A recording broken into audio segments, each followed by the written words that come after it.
Fiancée demanded kids be sent away. Her world fell apart when I ended it all. At 39, Nora's stand for her children exposes her partner's betrayal in a dramatic clash. Nora Ellis, a 39-year-old single mother in Savannah, Georgia, faced a heart-wrenching ultimatum from her fiancé, who demanded her children be sent to boarding school. Choosing her kids, Nora ended the engagement, unraveling her partner's world and reclaiming her family's peace. My mornings are a blend of chaos and love, brewing strong coffee, packing lunches, and herding my two children Lila, 11, and Ethan, 13, out the door to school before driving through Savannah's oak-draped streets to my office at Coastal Dreams Events, where I craft unforgettable weddings and galas. My career designing dream venues, mentoring young planners has earned me accolades, but my heart belongs to my kids, my anchors since their father's passing 4 years ago. Life as a single mom hasn't been easy, but Lila and Ethan are my pride kind, curious and resilient, navigating grief with grace beyond their years. Their laughter fills our craftsman bungalow, with its wide porch and creaky floors, a home we've built through love and routine. 2 years ago, at a client's garden party, I met Claire, a 35-year-old interior designer with a magnetic smile and effortless charm. Her wit and warmth drew me in, and we bonded over shared tastes in jazz and Southern cuisine. Our first date, at a riverside cafe, felt like a new chapter, her laughter easing the weight of my solitary years. Claire seemed to embrace my role as a mom, joining us for ice cream runs and park picnics, engaging Lila and Ethan with stories of her design projects. They were polite but cautious, still healing from their loss, and I assumed time would bridge the gap. "You're an incredible mom," Claire would say, her words warming me, making me believe she understood our package deal life. We spent weekends exploring Savannah's historic squares, her hand in mine, and I dared to dream of a blended family. She stayed over occasionally, the kids adjusting to her presence, their smiles tentative but genuine. Yet, subtle signs emerged Claire's comments about our cozy but cluttered home, suggesting a modern refresh or moving the kids' art supplies to the garage. I brushed them off, thinking she wanted to contribute, her designer's eye seeking beauty. She spoke of our future travel, maybe a child together, and I nodded, always clarifying, my kids come first. Her smiles seemed to agree, but a faint unease lingered. Her brother, Ryan, surfaced in conversations, a troubled figure jobless and living with their parents. Claire described him as lost but trying, and I sympathized, unaware how his shadow would loom over our lives. A year in, I proposed under Savannah's mossy oaks, a simple ring symbolizing our shared dreams. Claire's yes was ecstatic, her plans for a lavish wedding immediate. I felt hope, believing we could navigate the complexities of blending our worlds. But as her vision grew, so did her suggestions, less about unity, more about reshaping our home, our lives, to fit her ideals. The kids sensed it, their warmth cooling, and I wondered if I'd misjudged her heart. Savannah's humid dusk settled, my journal open, my resolve stirring I'd protect my family, no matter the cost. Claire's proposal acceptance filled our Savannah bungalow with a fleeting glow, her excitement for wedding plans, lavish venues, silk linens sweeping me along. My loft office at Coastal Dreams Events buzzed with galas, but my heart stayed with Lila and Ethan, their drawings pinned to my desk, a reminder of my priorities. Claire's charm had won me over, but as wedding talk intensified, subtle cracks emerged, her vision for our future clashing with the life I'd built. I journaled nightly, sketching magnolias, each petal a worry, is she truly with us or reshaping us? Claire's comments about our home grew bolder. It's sweet, but so cluttered. Or the kids' rooms could use a sleek makeover. I smiled, assuming she wanted to blend her style, but her suggestions felt like erasures, targeting the crayon-streaked walls and toy-strewn corners that defined our family. She proposed moving Lila's art supplies to the garage to open up space, and I gently refused, citing the kids' need for creativity. Her lips pursed, but she dropped it, leaving a tension I couldn't name. At dinners, she'd muse about our future exotic trips, a minimalist home glossing over Lila and Ethan. My clarifications met with quick nods, her eyes distant. Her brother, Ryan, became a frequent topic, his joblessness and erratic behavior a sore point. Claire painted him as struggling but good-hearted, living off their parents, and I offered sympathy, unaware of her deeper agenda. She invited Ryan for dinner, a tense affair his late arrival, dismissive attitude toward the kids, and complaints about life grated on me. Lila whispered, "He's weird," and Ethan's wary glance echoed her. Claire gushed post-dinner. "Wasn't it great, but I saw only disconnection. Her defense of Ryan, he just needs time, ringing hollow." Work at Coastal Dreams was relentless planning a mayor's gala, but Claire's wedding fervor overshadowed it, her Pinterest boards brimming with chandeliers and gold accents. She suggested polishing our home for guests, hinting at replacing the kids' beanbags with adult furniture. I deflected. This is their space, but her irritation flashed, a passive-aggressive, "We'll need to compromise eventually." I journaled, "She wants our home, but not our heart." Driving through Savannah's historic district, the mossy oaks whispered caution, memories of my kids' resilience grounding me, Lila's art, Ethan's soccer games, our late-night talks. Clara, my best friend, met me for coffee, her bluntness a lifeline. "Is Claire with you? Or molding you?" I admitted the unease Claire's push for change, her focus on Ryan. Clara's eyes narrowed. "Watch her priorities. Nora." I bought a new sketchbook, drawing our bungalow, its warmth my anchor. Doubts grew. Did Claire see my kids as family or obstacles? Her smiles felt rehearsed, her plans a vision excluding Lila and Ethan. Savannah's humid dusk settled, my resolve hardening I'd protect our home, our bond, no matter the cost. September's warmth blanketed Savannah, my loft a haven of magnolia sketches and coffee's steady aroma, but Claire's growing demands cast a shadow. Work at Coastal Dreams events thrived. I secured a $1 million gala. My precision earning praise, but home felt like a battleground. Claire's vision for our wedding and life clashing with my family's needs.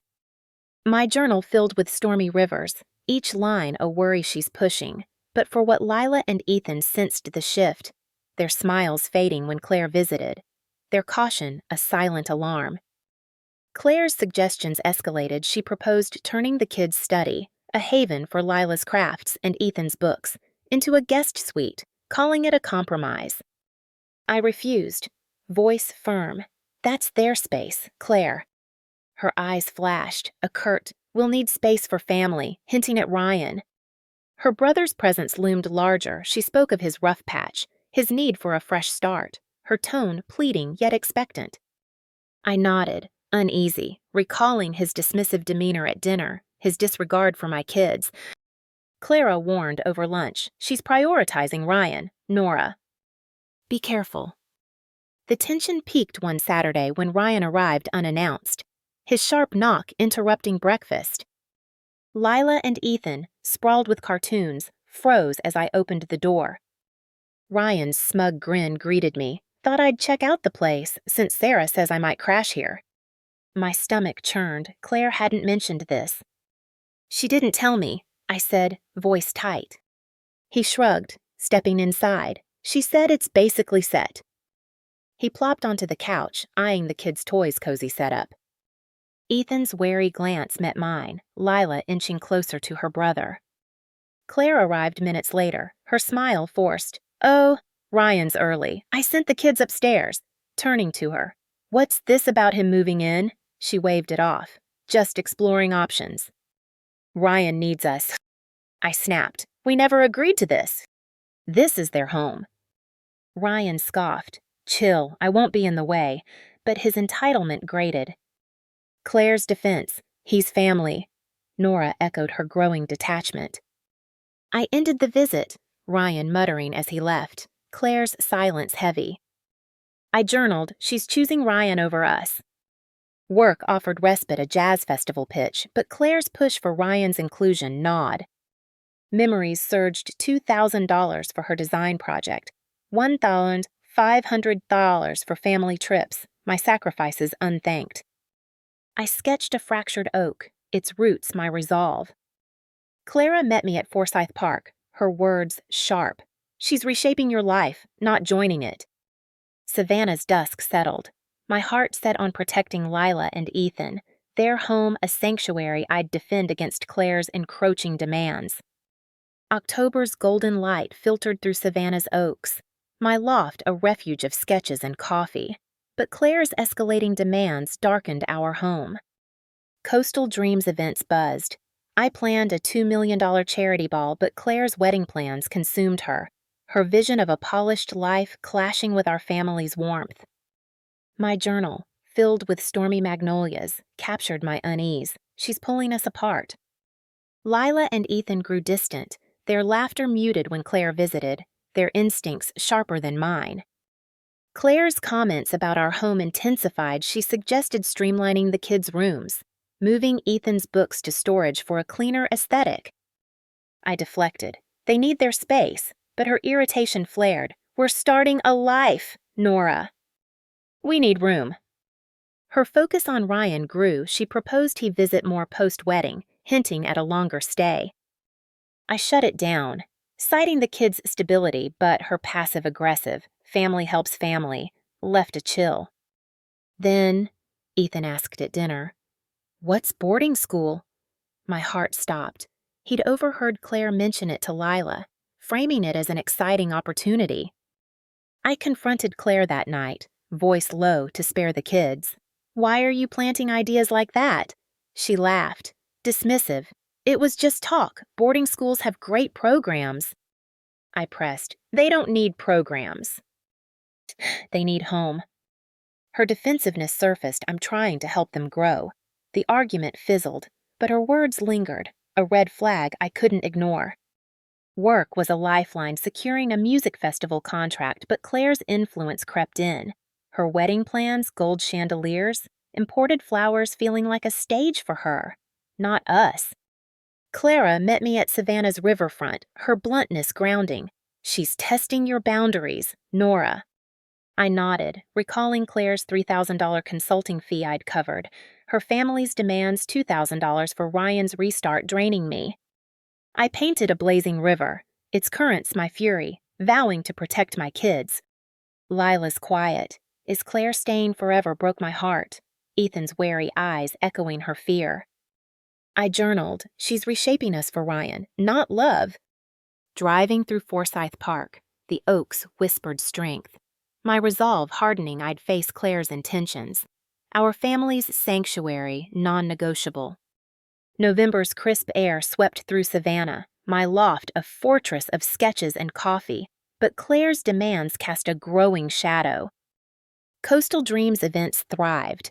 I landed a $3 million corporate gala, but home was a battlefield. Claire's vision for our wedding and life clashing with my kids' needs. My journal brimmed with fractured bridges. She wants our home, but not our heart. Lila and Ethan withdrew, their warmth fading when Claire visited, their unease mirroring my own. Her boarding school talk, planted in their minds, had shaken me, and I braced for her next move. One evening, as Lila and Ethan finished homework upstairs, Claire sat me down in our living room, her determined expression chilling. "We need to talk about our future," she said, voice measured. I nodded, bracing. "What's on your mind?" She leaned forward. "This house, it's too small for all of us, post-wedding. We need changes." My pulse quickened. "It works for us," I said. "The kids have their rooms. I have my office." "What changes?" She exhaled, eyes sharp. "I think boarding school for Lila and Ethan is the answer." I froze, Ethan's question, "What's boarding school?" echoing. "You're serious?" I asked, voice tight. She nodded. "I've researched programs, top-tier education, independence, new friends."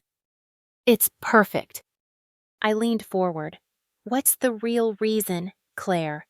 This isn't about them." Her facade slipped. It'd free up space. Ryan could move in, have a room. He needs stability, and this solves everything. Fury surged. You want to send my kids away so your jobless brother can live here, I snapped. Are you hearing yourself? She bristled. Ryan's family, Nora. He's struggling.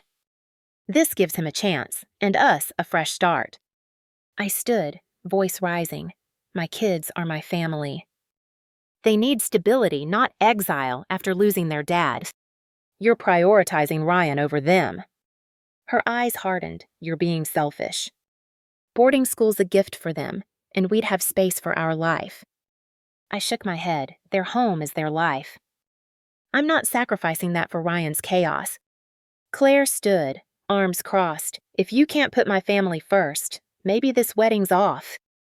The ultimatum hung heavy, her words a betrayal. You're making me choose, I asked, voice low. Yes, she said, cold. Me or them?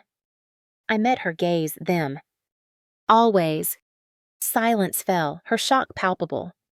Savannah's night hummed outside, my resolve ironclad, their home my vow to protect. Claire's ultimatum, me or them, shattered the fragile hope I'd clung to in our Savannah bungalow. Its creaky floors and magnolia sketches a testament to my kids' resilience. My journal, filled with blazing oaks, captured my resolve. She chose Ryan over us. I choose Lila and Ethan. Work at Coastal Dreams Events was a whirlwind, planning a $4 million festival, but home was a raw wound. Claire's demand to send my kids to boarding school echoing. Lila and Ethan sensed the shift. Their quiet glances at dinner. Is Claire okay, breaking my heart? I vowed to shield them, their home, our sanctuary. The night after her ultimatum, Claire returned, her expression a mix of defiance and unease. I sat on the couch, kids upstairs, and faced her. You meant it. Send them away for Ryan. She nodded, softer. It's practical. Nora. Ryan needs us, and the kids would thrive. My voice hardened. They thrive here, with me, in their home. You're asking me to erase them for your brother's chaos. Her eyes flashed. You're impossible. Family helps family, I stood. My family's upstairs. If you can't accept that, we're done. Her shock was palpable, lips parting. You're ending this. I nodded. I'm choosing my kids. This wedding, this future, it's over. Silence suffocated the room, her eyes glistening, but I held firm. She grabbed her purse, voice trembling. You'll regret this. She left. The doors click final. Relief washed over me. Heavy with loss, I'd envisioned a partner. Not this. I journaled. I chose them. No regrets. Lila's soft. Is Claire gone at breakfast confirmed my choice. Ethan's relieved nod my anchor. Work offered focus. A client dinner sealed the festival deal, but Claire's absence left a void. I canceled the venue deposit, $5,000 lost, and notified vendors and keeping details vague. We parted ways. Clara met me at Savannah's riverfront, her support fierce. You're a warrior, Nora. I painted a starry magnolia, its light my strength. Memories stung $3,000 for Claire's projects, $2,000 for her family's needs. My trust betrayed. Doubts crept in had I misjudged her early, but my kids' laughter, their home intact, silenced them. Savannah's dusk glowed. My resolve, a quiet vow, our family, unbroken. December's festive lights twinkled across Savannah, my bungalow a haven of warmth, but Claire's fallout cast a chill. Coastal Dreams Events buzzed. I secured a $5 million wedding contract, but Claire's refusal to accept our breakup fueled chaos. My journal, brimming with fractured rivers, held my truth. She wanted my kids gone. I chose them. Lila and Ethan, sensing peace, laughed louder, their art projects spilling across the study. Our home, theirs again. But Claire's demands escalated, her entitlement a storm I hadn't foreseen. She called days after the breakup, voice cold. You're canceling everything I need. The caterer deposit back. $2,000. I frowned. I paid $5,000 for the venue. Claire. We both lose. She snapped. You ended this, you owe me. I refused. Voice firm. We shared the costs. The risks. This is on both of us. Her texts flooded in, demanding reimbursement, threatening small claims court. I held my ground, but her next move cut deeper. She spread lies, telling mutual friends I was controlling, abandoning her and Ryan. Calls came. Why'd you hurt her from acquaintances? Her cousin lecturing Ryan needed help. You could have sacrificed a little. The betrayal stung, her narrative erasing my kids' needs. I explained to close friends Clara, my brother Sam detailing her ultimatum. Clara's outrage grounded me. She's gaslighting everyone, bruh. Work was a lifeline planning a historic gala, but Claire's smear campaign spread, her version painting me as heartless. I journaled, she's rewriting our story to save face. Lila asked, why's Claire mad? And I hugged her. She wanted something we couldn't give. Ethan's quiet nod strengthened me. I painted a blazing magnolia, its flames my defiance. Clara joined me at Forsyth Park, her words sharp. She's deflecting her guilt. Memories burned $4,000 for Claire's designs, $2,000 for Ryan's restart. My generosity exploited. I bought a new camera, capturing Savannah's oaks, each shot a vow. Doubts lingered, could I have compromised, but Claire's lies, her demand to exile my kids, fueled my resolve. Savannah's winter loomed, my sketches bold, my family's peace worth every battle. January's frost settled over Savannah, my bungalow a fortress of sketches and coffee, but Claire's chaos intensified. Coastal Dreams events soared. I planned a $6 million festival, but Claire's refusal to let go unleashed a storm. My journal, filled with stormy seas, captured my resolve. She wanted my kids erased. I'll protect them. Lila and Ethan thrived, their laughter filling our home, but Claire's lies calling me abusive to friends spread. Her smear campaign a desperate bid to shift blame. Ryan's unannounced visit shattered the calm one Saturday, his sharp knock interrupting breakfast. Lila and Ethan, coloring in the living room, froze as I opened the door. Ryan's smug grin greeted me. Heard I might move in, thought I'd check it out. My blood boiled. Claire hadn't warned me. No one's moving in, I said, voice cold. He stepped inside, shrugging. Claire said, it's set. He sprawled on the couch, eyeing Ethan's toys. Nice place. Lila's wary glance met mine, Ethan inching closer to her. Claire arrived, feigning surprise. Ryan's early. I sent the kids upstairs, turning to her. This is unacceptable. We never agreed. Ryan scoffed. Relax, I'll be chill. Claire pleaded. He needs a chance, Nora. I snapped. My kids need their home, not your brother's chaos. Ryan left, muttering, Claire's silence damning. Her texts resumed. You're unfair, but I blocked her, focusing on Lila and Ethan. Work was a refuge. A client gala pitch won, but Ryan's threat arrived. You'll regret screwing me over. I changed the locks, Clara's warning echoing. They're unhinged. Nora. I painted a fractured oak, its roots my strength. Memories stung. $5,000 for Claire's business, $3,000 for Ryan's needs. My trust betrayed. I journaled. They're spiraling. I'm steady. Sam visited, his support fierce. You're a rock, Nora. Savannah's winter deepened, my sketches bold, my resolve unshaken, their chaos a storm I'd weather for my kids. February's chill enveloped Savannah, my bungalow a beacon of warmth, its magnolia sketches and coffee aroma grounding me. Coastal Dreams events flourished. I secured a $7 million corporate ball, but Claire's chaos peaked. Her lies and Ryan's recklessness unraveling their world. My journal, brimming with starry rivers, held my truth. They tried to break us. We're stronger. Lila and Ethan blossomed, their art projects and soccer games filling our home, their joy my victory. Claire's smear campaign calling me heartless faded as friends learned of her ultimatum. but her desperation grew.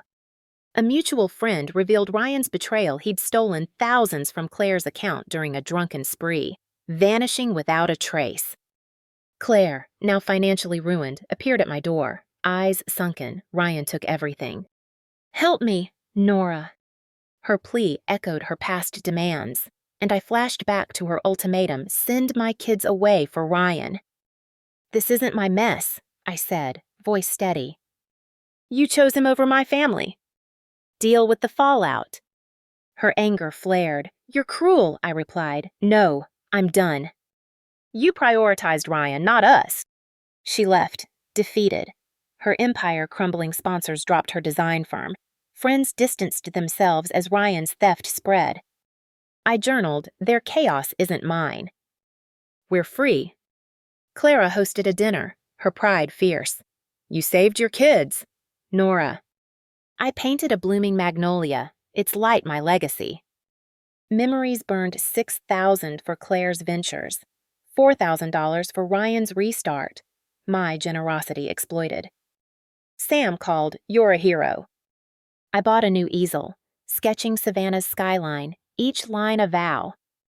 Work rewarded me a festival pitch won, but Lila's hug, Ethan's grin were my true triumph. Doubts faded. Claire's collapse was her doing, not mine. I drove to Tybee Island, the ocean's calm affirming my path. Savannah's spring loomed, my sketches bold, my family's peace a testament to my choice, their downfall a shadow I'd outrun.